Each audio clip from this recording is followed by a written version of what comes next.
Alors, sans plus tarder, hier, j'étais en train de vous parler des causes, ou j'étais en train de vous parler des conséquences, des choses qui arrivent quand nos familles ne sont pas réconciliées avec Dieu.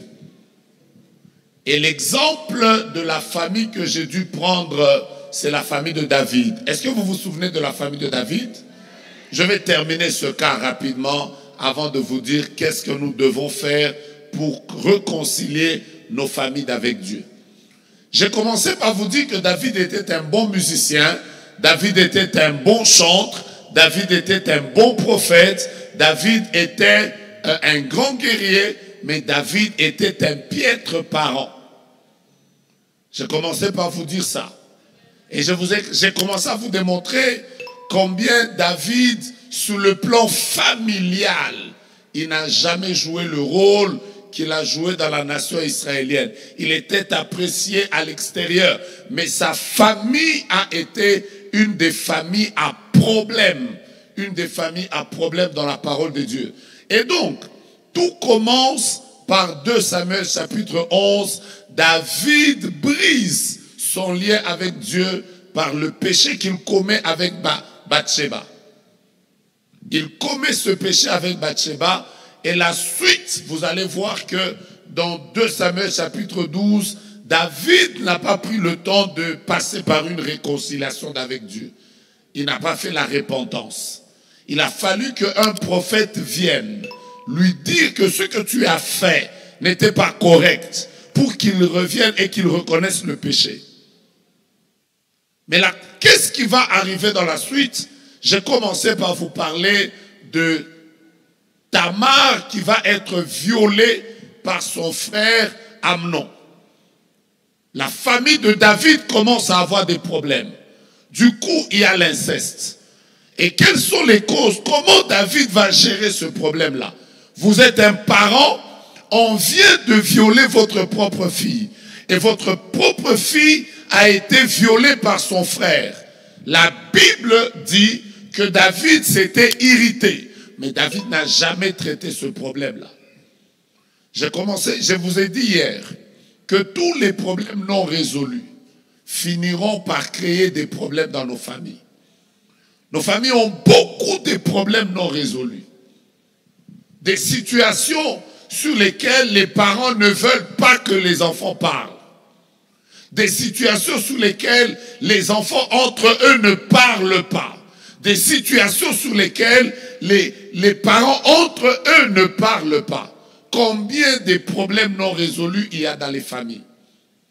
Et vous allez voir avec moi que David a laissé cette situation pendant 2 ans. 2 ans durant, il n'a jamais convoqué Tamar. Tamar était à l'isolement. Quand vous lisez la Bible, vous verrez qu'à cause de son viol, elle était isolée. Son père ne l'a jamais vue.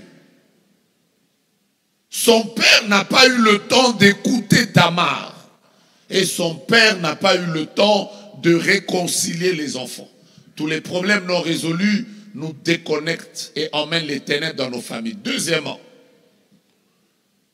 il s'est passé que 2 ans après, Absalom, le frère direct de Tamar, se décide de venger sa sœur. Je répète, 2 ans après. Et quand il venge sa sœur, il va tuer Amnon, son frère. Mais même quand il y a eu meurtre, David n'a jamais parlé. C'est très bizarre quand vous étudiez ça. David n'a jamais parlé. Il n'a pas parlé. Donc il n'a même pas eu le courage d'appeler son fils et de lui dire ce que tu as fait est mauvais. Tout problème non résolu posera des problèmes. Deuxième cause qu'il y a dans la famille de David, ce sont les blessures non guéries. Je n'en parle pas parce que tout à l'heure, la servante de Dieu venait d'en parler avec les mots qu'il faut. Mon vocabulaire est faible pour que je vous communique ça. Mais vous pouvez vous rendre compte déjà que Absalom est resté avec la blessure de sa sœur qui avait été violée. Il a gardé cette blessure pendant 2 ans. La manifestation de sa blessure, c'était le meurtre de son frère. Mais il avait aussi une blessure contre son père. Et cette blessure n'avait pas été guérie. La conséquence, c'est que dans les années qui vont suivre, Absalom va se décider de chasser son père du trône. Pas seulement qu'il va chasser son père du trône, il va faire quelque chose que, quand je lis ça, ça me fait peur, ça me fait froid au dos. Il a pris les concubines de son père.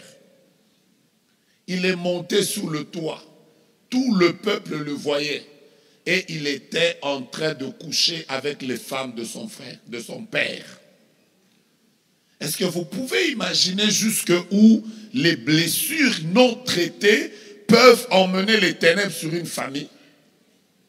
Tape quelqu'un, dis-lui que Dieu nous aide à traiter les blessures. Je suis en train de décoller dans quelques minutes.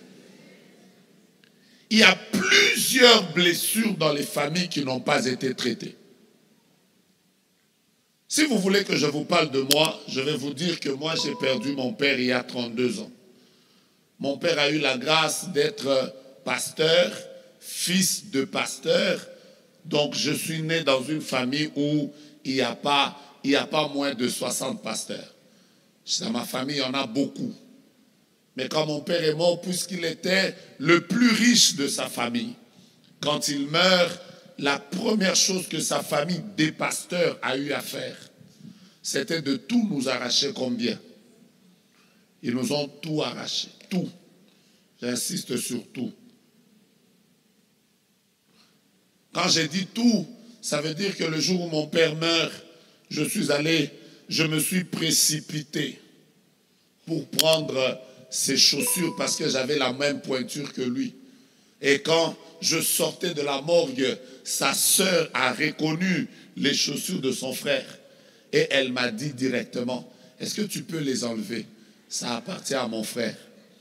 Et moi j'ai pleuré ce jour-là, mon père pieds nus. Ça, je n'ai pas oublié. Je n'ai jamais oublié combien de fois j'ai dit à ma mère que je voulais faire l'armée.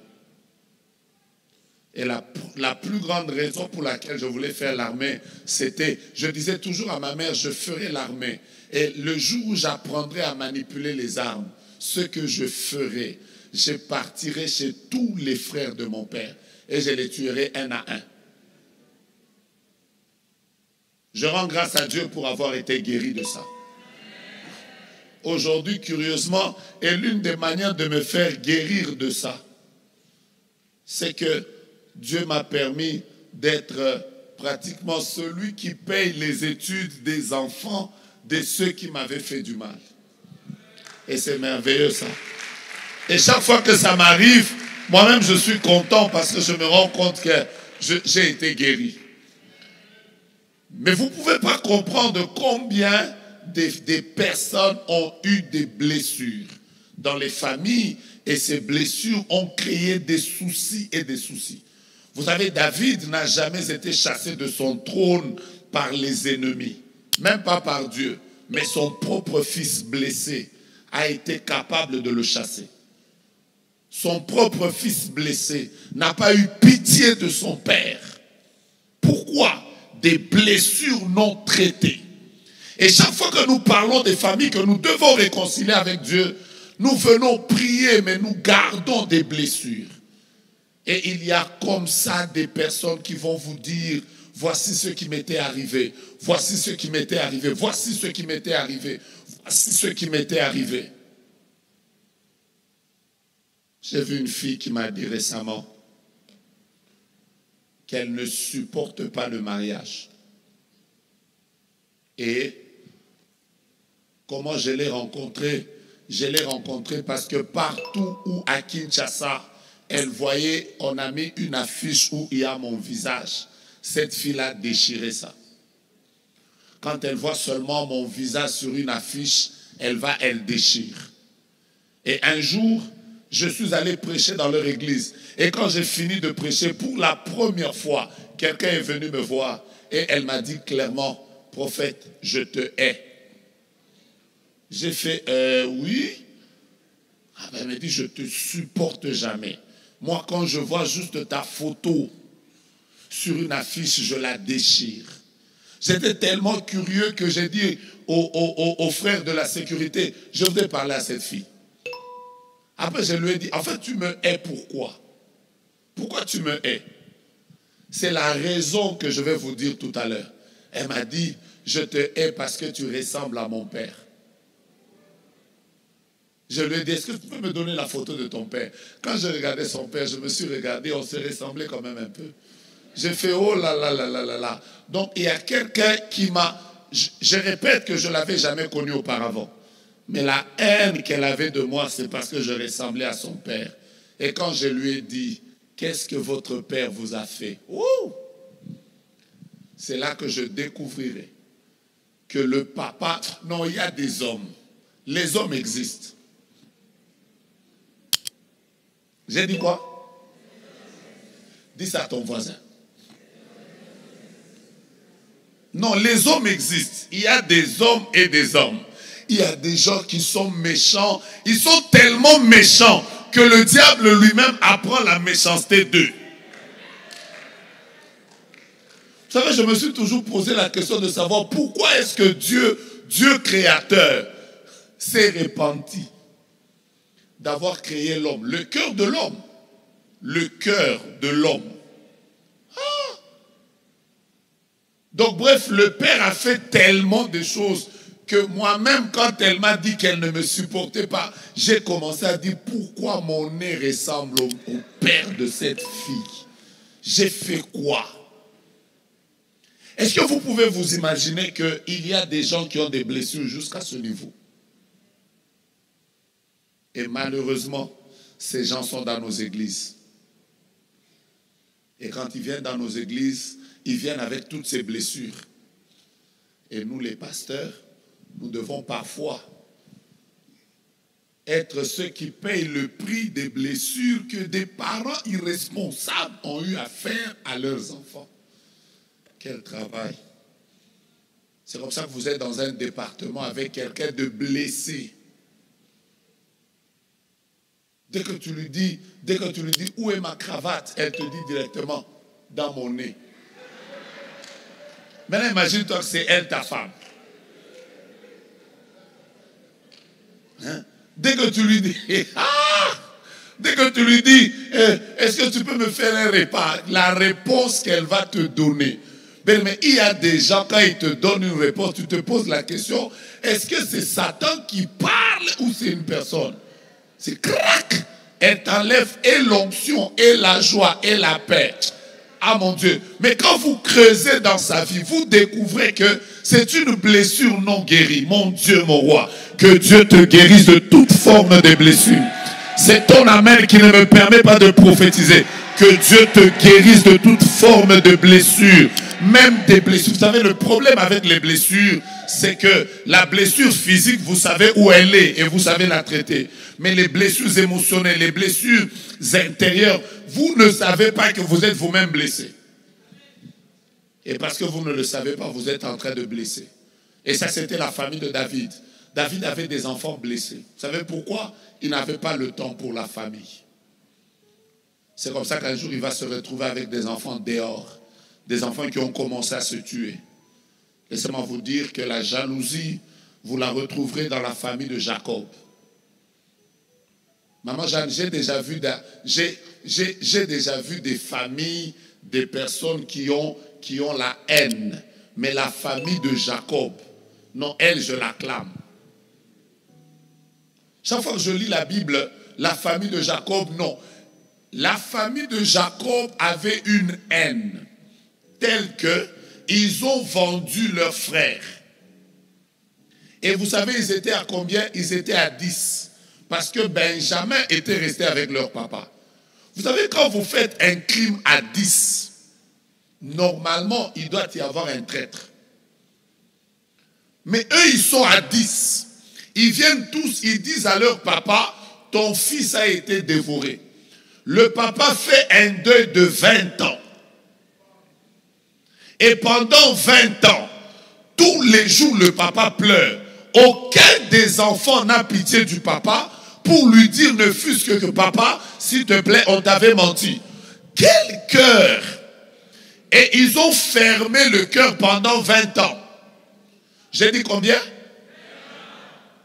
Donc tous les matins quand papa pleure, il se met la cendre. Il fait Joseph. Aucun d'eux ne vient dire papa s'il te plaît, j'ai compassion de toi. Ne pleure plus, on avait menti. Non, non. Ils regardent tous. Après ils disent on te dira rien. Vous avez déjà vu une famille comme ça? Et je répète, ce n'est pas une seule personne. C'est 10 personnes de la famille. Quel cœur!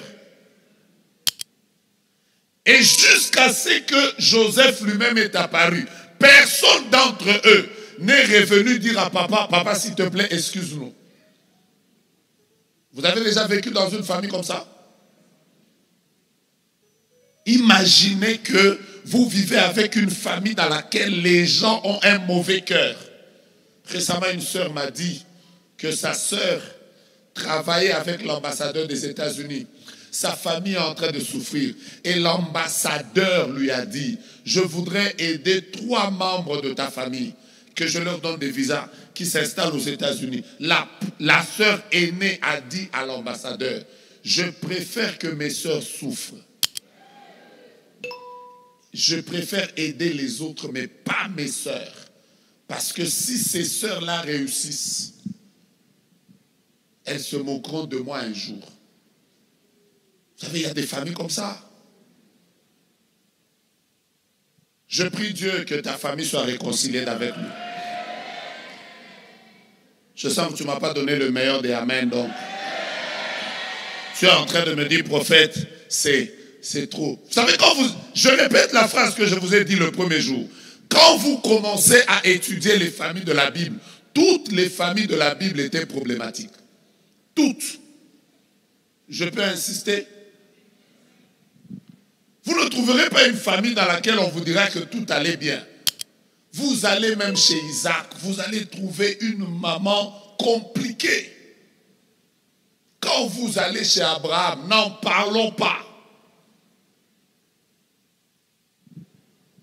Mais comment alors réconcilier sa famille avec Dieu?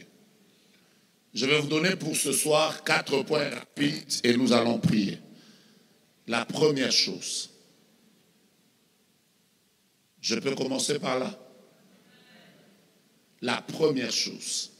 Vous ne pouvez pas réconcilier une famille avec Dieu si vous-même, vous n'avez pas pardonné les membres de votre famille.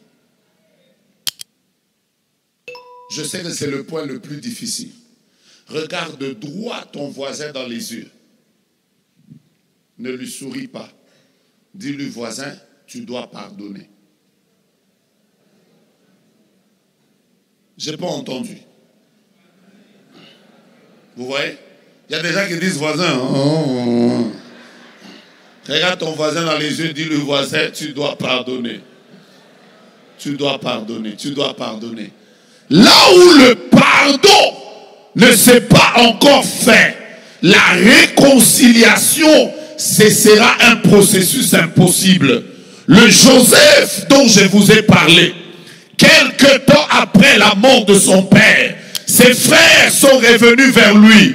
Ils avaient peur de le regarder dans les yeux. Cet homme les a regardés dans les yeux. Il leur a dit, vous avez médité de me faire le mal, mais Dieu l'a changé en bien. Il les a pardonnés parce qu'ils croyaient que Dieu m'a guéri, Dieu m'a fait passer par la fosse, Dieu m'a permis d'entrer en Égypte, Dieu m'a fait. J'ai un rôle à jouer dans cette famille. C'est par moi que la bénédiction doit rentrer. Il y a quelqu'un qui est ici.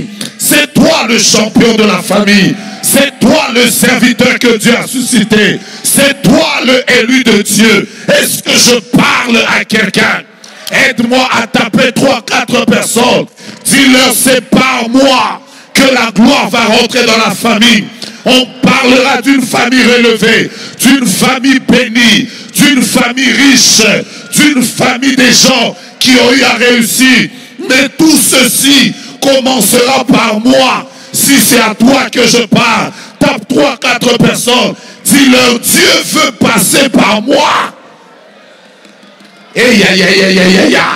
Mon frère, joute à notre légèrement. Je dis encore à 3-4 personnes, Dieu veut passer par moi. Il faut que tu pardonnes. Pardonne ton père, pardonne ta mère, pardonne tes frères, pardonne tes soeurs, pardonne. Tu as vécu des choses ténébreuses, mais là maintenant, Dieu commence un travail de réconciliation. Et cette réconciliation, le pont, c'est toi.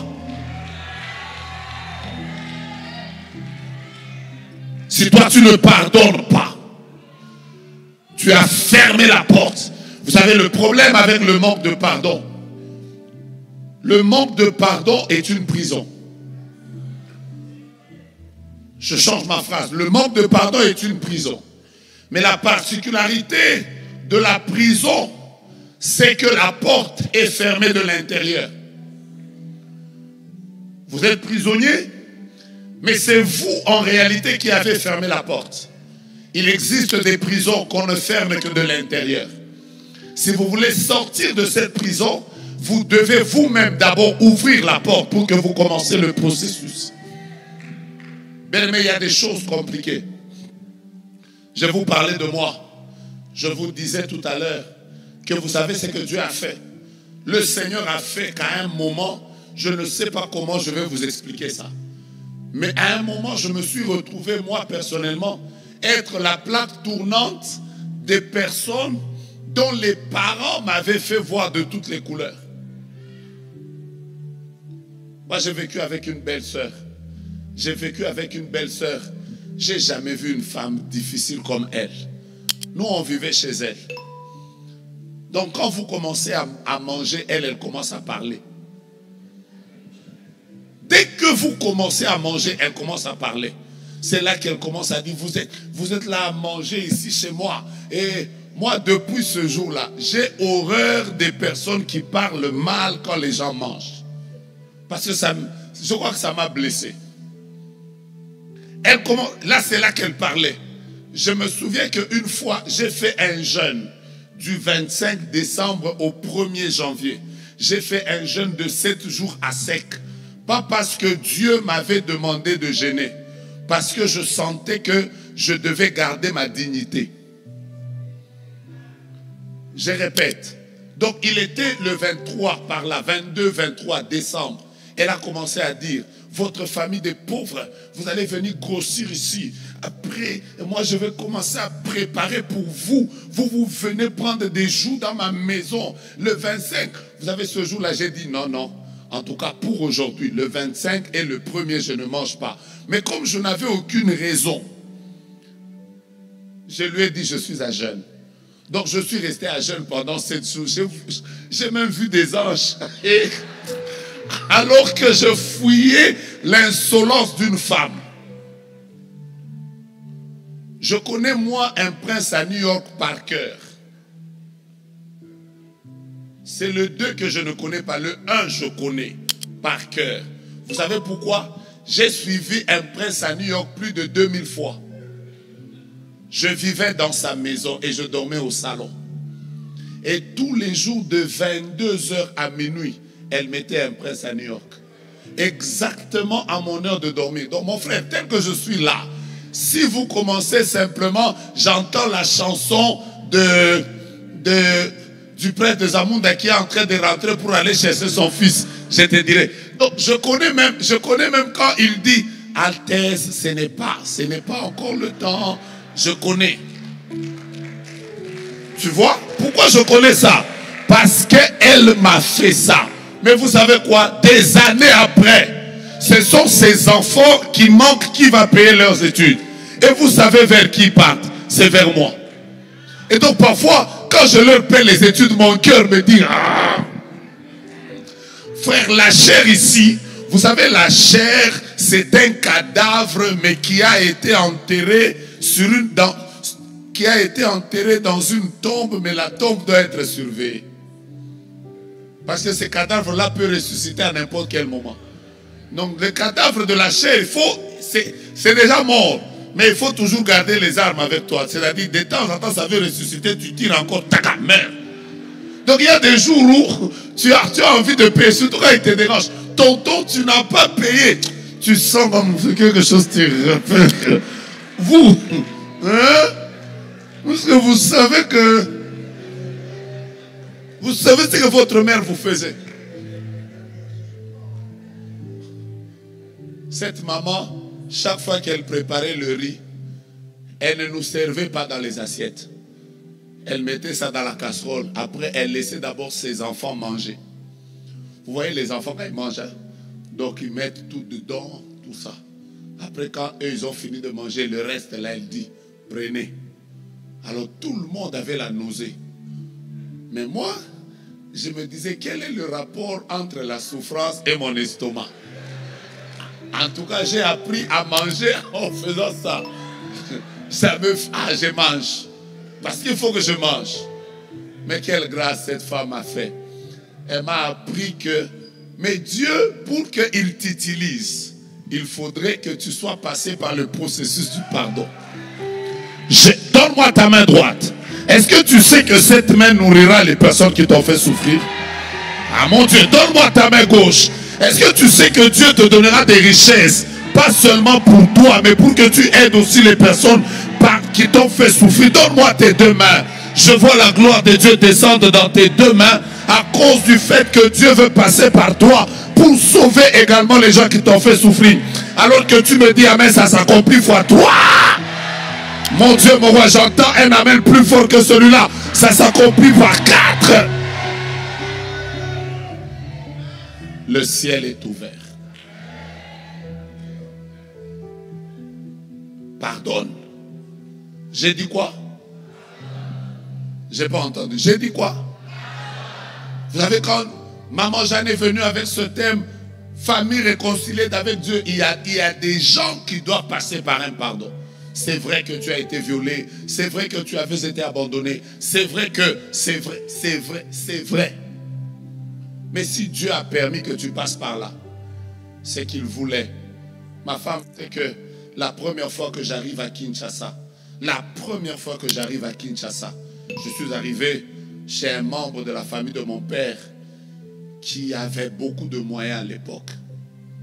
Et la malchance que j'ai eue, c'est que 4 jours après, je ne connaissais pas la langue, je ne connaissais pas la ville, je viens d'arriver, je quitte l'intérieur, j'arrive dans la capitale et quand j'arrive, je lui annonce que je vais prier toute la journée. Ce jour-là, on m'a fait comprendre que dans cette maison-là, on ne prie pas. On m'a chassé. Vous savez quoi? En 2 mois, j'ai vécu dans au moins 10 maisons. Je me souviens même que tellement que je souffrais, une fois je suis allé, je passais comme ça, j'ai entendu une église où on priait. Je suis allé dire au pasteur, je suis un homme de Dieu, je manque d'endroit où habiter. Le pasteur m'a dit, si tu es un homme de Dieu, prêche-nous. J'ai prêché comme si je mourais, parce que je voulais le convaincre que je suis un homme de Dieu. Vous savez, quand j'ai fini de prêcher, toutes les filles de l'église ont commencé à dire, oh mais il prêche bien plus que notre pasteur. Mes frères, le pasteur, après qu'il m'ait utilisé toute la nuit, il m'a dit, non, tu vas me créer des problèmes, va-t'en.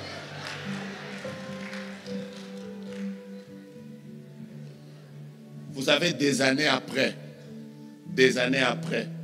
moi-même, je suis en train de me demander qu'est-ce qui m'arrive. C'est que dans toute cette famille-là, quand il y a des problèmes, c'est toujours, est-ce qu'on peut aller voir le prophète? Moi-même, je me demande, Seigneur, si je n'avais pas guéri, je n'aurais pas amené cette famille à Dieu. Mets ta main droite en l'air, dis avec moi, Père éternel, ce que j'ai vécu, c'est vrai que je les ai vécus, mais aide-moi à pardonner. Deuxième chose,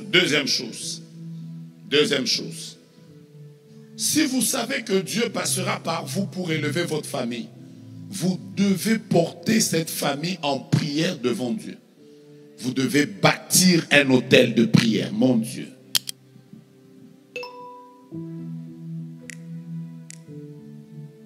Le ciel est ouvert. Chante ça. Le ciel est ouvert. Chante juste ça.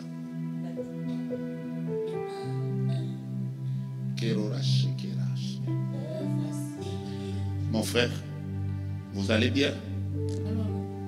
Vous êtes en train de bouger. Où est votre épouse? Qu'elle vienne.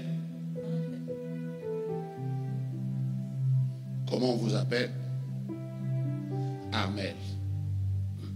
Donnez-lui un micro. Je vais l'aider. Je vais l'aider. Pendant que vous êtes en train de bouger à la porte, je vois un ange qui passe devant vous. Et le Seigneur me dit, il entre dans la saison des ouvertures.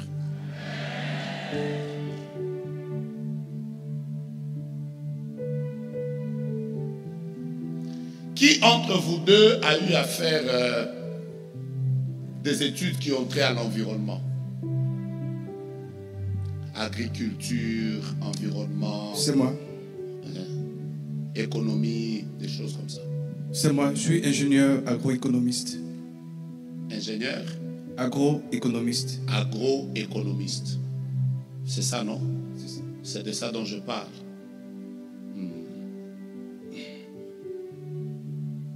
Donnez-moi une lettre au hasard. Donnez-moi une lettre au hasard. K. K.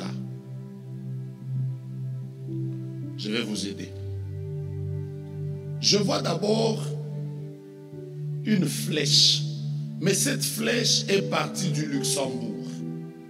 J'y étais. Je commence par là. Je vois une flèche. Et cette flèche est partie du Luxembourg. J'entends clairement Luxembourg. J'entends clairement Luxembourg. Et cette flèche, vous l'avez eue dans votre vie depuis le 12 octobre 2015. 2015. J'ai travaillé au Luxembourg en octobre 2015. Je parle de 2015. Le 12 octobre 2015. Qu'est-ce que je vois?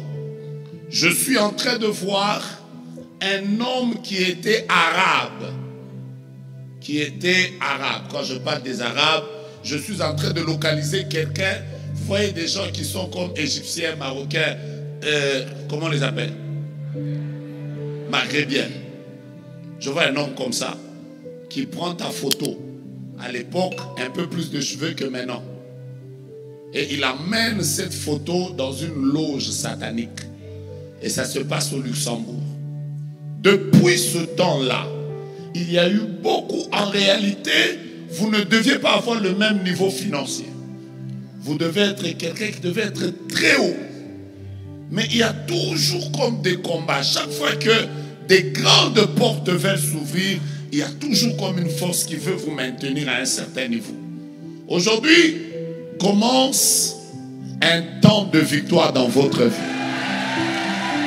Je répète que ce combat date de 2015. Il y a exactement 10 ans. Et ce combat vient du Luxembourg. C'est comme ça que le Seigneur vous a fait grâce. Vous avez évolué dans plusieurs domaines. Vous êtes venu ici. Je vous vois même, vous avez travaillé dans un endroit, je vous vois même travaillant dans un endroit, Père éternel, fais-moi grâce, afin que je donne la bonne directive. Je vois un endroit, mais avec un nom comme Global quelque chose, Service. Global Services. Global Services. Yes. C'est où? C'est là où je suis présentement. SCS Global Services. Je vous vois comme dans un endroit, j'entends comme Global quelque chose. Mais même là, toutes les grandes promotions qui veulent venir, vous allez voir qu'on donne ça aux autres, mais pas à vous. Pourtant, il y a des personnes qui n'ont même pas votre niveau. Je vous vois même faire des études.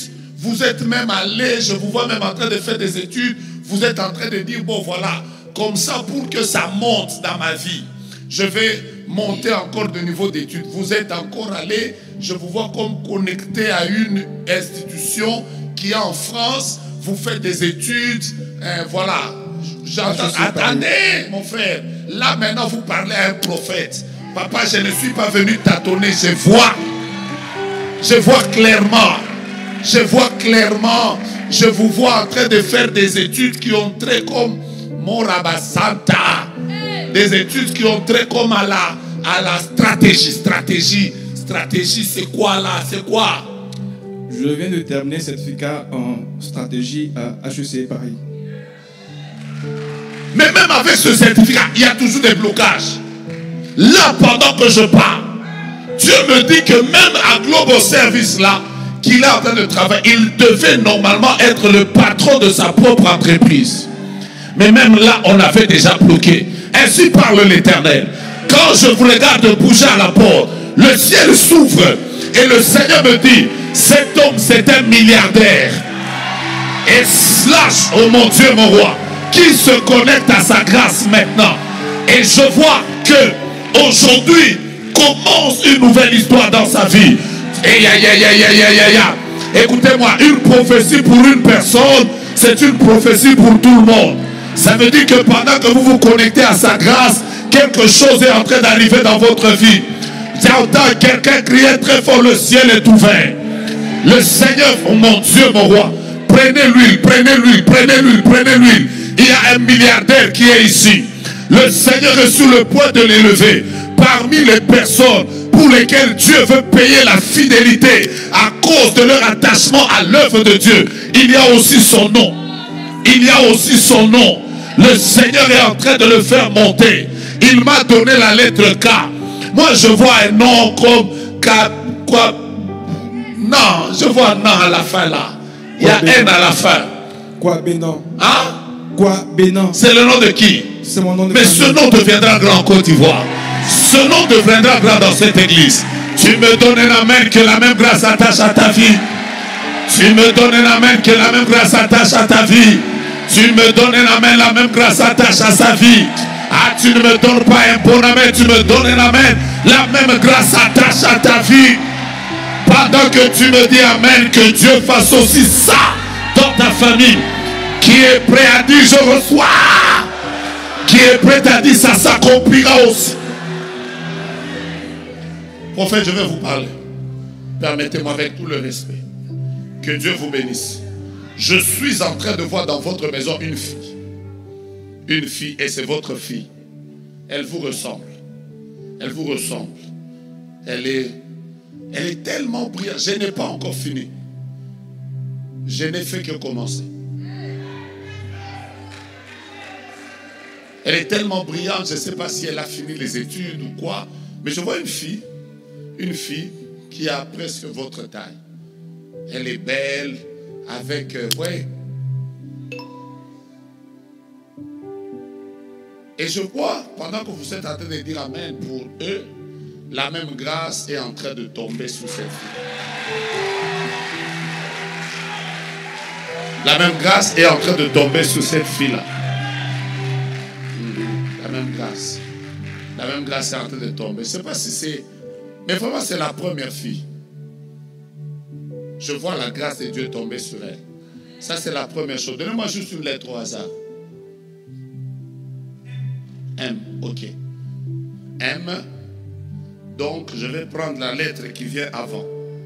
M, moi, je prends L.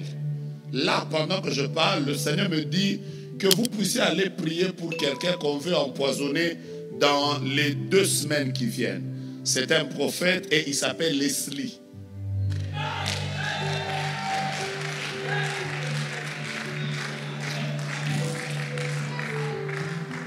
Un prophète et il s'appelle Leslie. Et il est très lié à vous, il croit dans votre appel. Et Rabro Sakaria Macha, Laura Sakela. Je répète, dans les 2 semaines qui viennent, on est en train de vouloir empoisonner un prophète.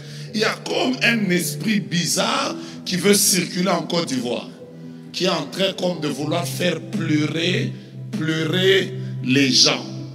De la même manière, je suis en train de voir une église comme MCR qui est en train de pleurer.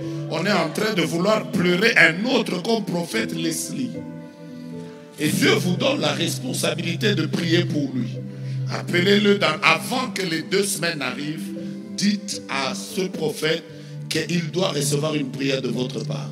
Et quand vous le ferez, vous arrêterez quelque chose qui devait faire pleurer la nation. Mon Dieu, tu me donnes un amen, je continue. Tu me donnes un amen, je parle. Tu me donnes un amen, je prophétise. Je sens que tu es fâché, tu ne veux pas que je continue. Oh mon Dieu, mon roi, Rabracha. Pendant que je parle, je vois une personne qui a un cas d'AVC. Et c'est sa maman, c'est sa maman, c'est sa maman. Je vois quelqu'un qui a un cas d'AVC. AVC. Qui a un cas de paralysie? Paralysie, paralysie. C'est qui? Donnez-lui le micro directement. Comment elle s'appelle? Anne-Marie. Elle s'appelle Anne-Marie. Elle est paralysée. Ça fait combien de temps? Ça fait des années. Ça fait des années. Et vous êtes en train de prier pour elle. Oui. Vous venez de citer son nom il y a quelque temps. Depuis qu'on a commencé ce programme, vous avez prié pour elle. Oui, oui. Qu'est-ce que vous avez dit à Dieu? J'ai dit à Dieu, ce programme, que Dieu fasse, que Dieu la guérisse. Ainsi parle l'Éternel. Il ne lui restait que 17 jours pour que vous puissiez la pleurer. Si vous n'aviez pas cité son nom dans la présence de Dieu, dans ce programme de famille, dans les 17 jours qui viennent, vous deviez pleurer la maman. Mais là, pendant que je parle, alors que l'homme de Dieu est en train de parler, j'entends clairement une dame est venue dans ce programme avec le cas d'une maman qui a un AVC. Et le Seigneur ne me parle pas de la guérison, mais Dieu me parle de la longévité. Je libère la grâce de la longévité dans la vie de quelqu'un. Donne-moi un amen sérieux, je te bénis. Que tes parents ne meurent pas à cause de toi. Que ton père ne meure pas à cause de toi. Si tu me dis pas amen, ça passe chez ton voisin. Que tes enfants ne meurent pas à cause de toi. Tu me donnes pas un amen, ça passe chez ton voisin. Que tes affaires ne meurent pas à cause de toi. Alors l'amen c'est un bras. L'amen c'est une clé. Pendant que tu dis amen, tu ouvres. Pendant que tu dis amen, tu reçois. Pendant que, oh mon Dieu, je vois un autre cas. Je vois le cas d'une personne. Dans leur famille, ils ont un enfant, mais l'enfant ne parle pas. Ça, c'est un miracle qui veut se produire. C'est un enfant, mais je vois l'enfant qui ne parle pas. Je suis en train de voir. Là, je suis dans mon office. Et dans mon office, je vois. Donnez le micro directement. Donnez le micro. L'enfant à quel âge? 5 ans. Non, ce n'est pas la seule. Il y a personne. Qui d'autre? Faites vite. L'enfant a 5 ans. Qu'est-ce qui se passe? Bon, ils vivent à l'étranger. Elle peut dire papa, mais elle ne peut pas faire de phrase. Ce n'est pas de ça dont je parle. Donnez le micro. Un miracle veut se produire ici. Oui. C'est quoi? C'est le fils d'une de mes filles spirituelles qui est chez moi. Il a 8 ans. Il est chez vous? Oui. Il est chez vous à la maison? Oui. Et il ne parle pas? Il ne parle pas. Donnez-moi sa photo. Cherchez la photo dans laquelle je le vois avec un pantalon bleu. C'est ça. Il a porté ça hier. Oui.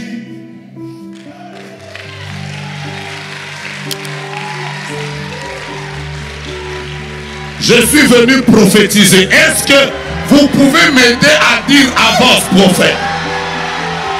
Vous ne m'aidez pas. Est-ce que vous pouvez me dire, prophète, voir?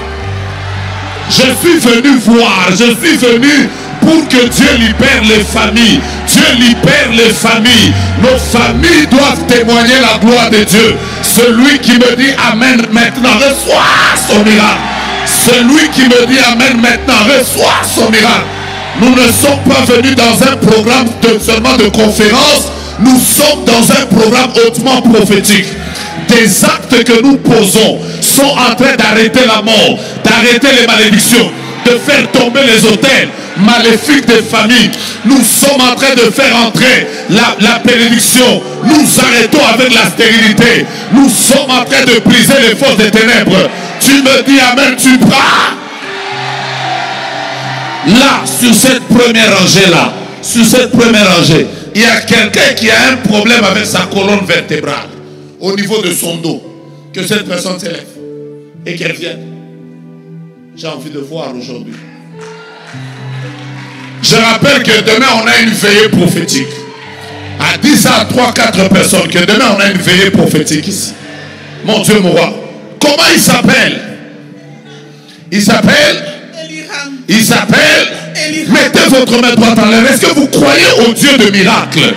Qui croit avec moi que Jésus-Christ est le même, hier, aujourd'hui et éternellement? Qui croit avec moi que Dieu appelle à l'existence les choses qui n'existent pas et elles viennent à l'existence? Et il s'appelle Elira. Parlons à Elira maintenant. Déclarons très fort: Elira, nous te connectons à la présence de Dieu. Déclarons très fort: Elira, sois guéri. Parle, parle, parle, parle, parle. Pour la 5e fois, parle. Pour la 6e fois, parle. Il a 8 ans. Pour la 7e fois, parle. Et pour la 8e fois, parle. Dans les jours qui viennent, cette femme reviendra dans la présence de Dieu avec un enfant, et ce sera un signe qui montrera qu'en ces lieux, il y a un Dieu vivant qui est le même hier, aujourd'hui et éternellement. Nous sommes en train de parler de ce Dieu qui a reçu le nom, qui est élevé au-dessus de tout nom, afin qu'au nom de Jésus, tout genou fléchisse dans les cieux, sur la terre et sous la terre, et que toute langue confesse que Jésus est Seigneur, à la gloire du Père. Mon Dieu, je vois des miracles ici, je vois des miracles. La Ramaracha, qu'est-ce qui se passe? Qu'est-ce qui se passe? Qu'est-ce qui se passe? Qu'est-ce qui se passe? Qu'est-ce qui se passe? Oui, il faut qu'on parle rapidement. Qu'est-ce qui se passe? On m'a détecté une hernie discale. Une hernie discale. Et c'est ça qui vous a dérangé. Est-ce que vous m'en aviez parlé? Comment? Vous m'en aviez parlé? Non. On a déjà discuté une fois? Non. Sur Facebook? Non. WhatsApp? Non. Twitter? Non. Instagram? Non. Snapchat? Non. Viber? Non. Mais est-ce que vous avez dit qu'il y avait un problème avec votre dos? Non, non. Là, pendant que je suis en train de parler, là, en regardant là, j'ai vu un ange qui est venu avec des bistouris et qui est en train de chercher une personne à la première rangée avec un problème lié au dos. Ainsi parle l'Éternel, le Dieu des armées. Ici, au son de ma voix, vous venez de recevoir une intervention chirurgicale divine et Dieu vient de vous guérir. Tu dis Amen, Dieu te guérit. Je n'ai pas entendu. Tu dis Amen, Dieu te fait du bien. Mon Dieu, mon roi. Si j'étais toi, j'allais taper 3-4 personnes et leur dire Dieu est en ces lieux. Dieu est en ces lieux. J'allais taper mes voisins et leur dire aujourd'hui c'est mon jour. Aujourd'hui c'est mon jour. Aujourd'hui c'est mon jour. Aujourd'hui c'est mon jour. J'allais même bouger mes voisins et leur dire aujourd'hui Dieu va me visiter. Je vais témoigner la gloire de Dieu. Je vais voir le ciel s'ouvrir sur moi. Je vais voir la bénédiction de Dieu descendre. Au travers de mes prières d'aujourd'hui, ma famille va connaître un changement. Je vais expérimenter la gloire du Seigneur. J'entends quelqu'un en train de poser un acte prophétique, en train de dire aujourd'hui j'irai de gloire en gloire, de victoire en victoire, de témoignage en témoignage. Ton père est guéri, ta mère est guérie, tes frères sont guéris, tes finances sont restaurées, la maternité est libérée, la gloire de Dieu se révèle, la main de Dieu est en train d'agir, le Dieu qui élève est en train de se manifester, celui qui retire le pauvre de la poussière, l'indigent du fumier et qui le fait asseoir avec l'écran. Il est dans ce lieu. Ton amen est en train de me permettre de prophétiser.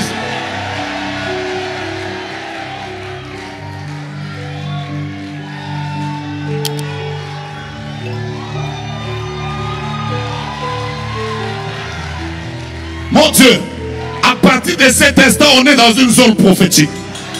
Fais ce que tu sens, fais ce que tu sens.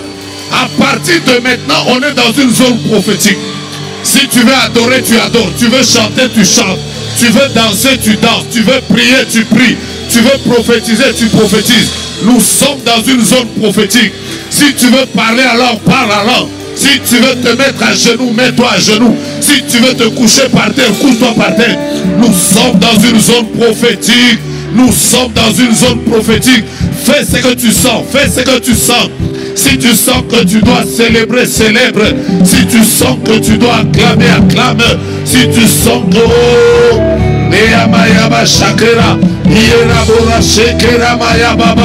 si tu veux pousser des cris de triomphe, fais-le. Le ciel est ouvert, le ciel est ouvert, le ciel est ouvert, le ciel est ouvert, le ciel est ouvert, le ciel est ouvert, le ciel est ouvert. Fais ce que tu sens, fais ce que tu sens, fais ce que tu sens. Je ne te vois pas. Si tu veux prier pour quelqu'un, prie pour quelqu'un. Si tu veux citer le nom de quelqu'un, cite. Nous sommes dans une zone prophétique. Si tu veux acclamer, acclame. Si tu veux prophétiser, prophétise. Il y a quelque chose qui se passe. Il y a quelque chose qui se passe. Il y a quelque chose qui se passe. Remariaba Shakaria. Il y a quelque chose qui se passe. Le Seigneur est en train de libérer sa gloire. Il y a quelque chose qui se passe. Je vois des anges, je vois des anges, je vois des anges, je vois des anges. Ils sont nombreux dans cette présence. Tu peux citer les membres de ta famille, prier pour quelqu'un. La gloire de Dieu est là. Le Seigneur se révèle. Est-ce que quelqu'un peut faire ce qu'il sent? Fais ce que tu sens. Fais ce que tu sens. Fais ce que tu sens. Fais ce que tu sens. Fais ce que tu sens. Fais ce que tu sens. Aïe aïe aïe aïe aïe aïe.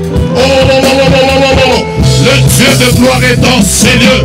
Le Seigneur des miracles est là. Le Dieu des prodiges est là. Le Seigneur de gloire est là. Ramaya, Irebash, Irabababa, Irekereabashaka, Irabababa, Irebloya Menikeya, Leia Santa Rabashaka, Iarabaya Bashika. Le Dieu des familles est là. Le Dieu des familles est là. Le Dieu des familles est là.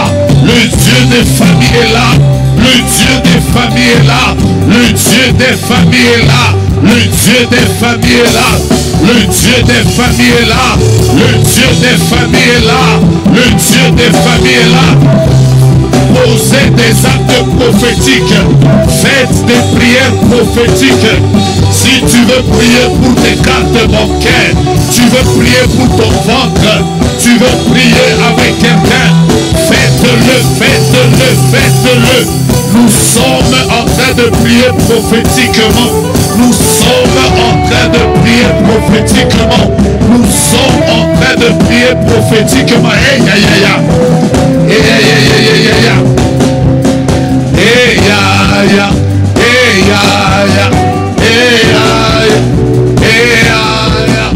Hey, ya, ya. Hey, ya, ya. Hey. Oh mon Dieu. Hey, ya, macha. Lo sé que ya. Aha.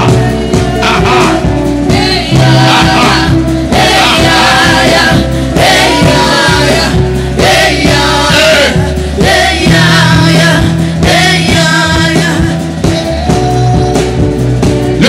Gloire est là. Si tu veux acclamer, fais-le. Si tu veux parler, fais-le.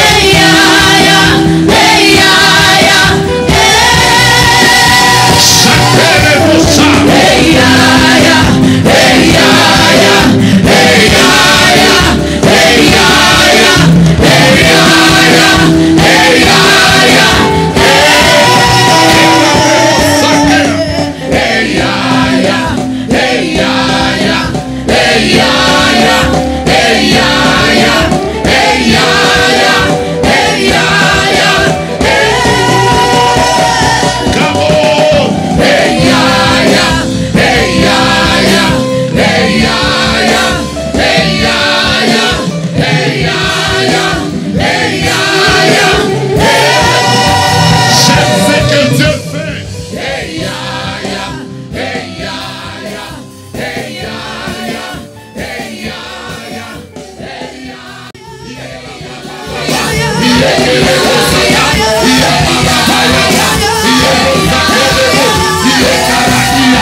présence que j'aime. Oh, que j'aime. Fais ce que tu sens. La présence que Quelque chose se passe maintenant. tu es mon roi. Tu as vu ma famille. Oh, ma famille. Tu as vu ma famille. Tu es mon roi. Tu es mon roi. Tu essuies mes larmes.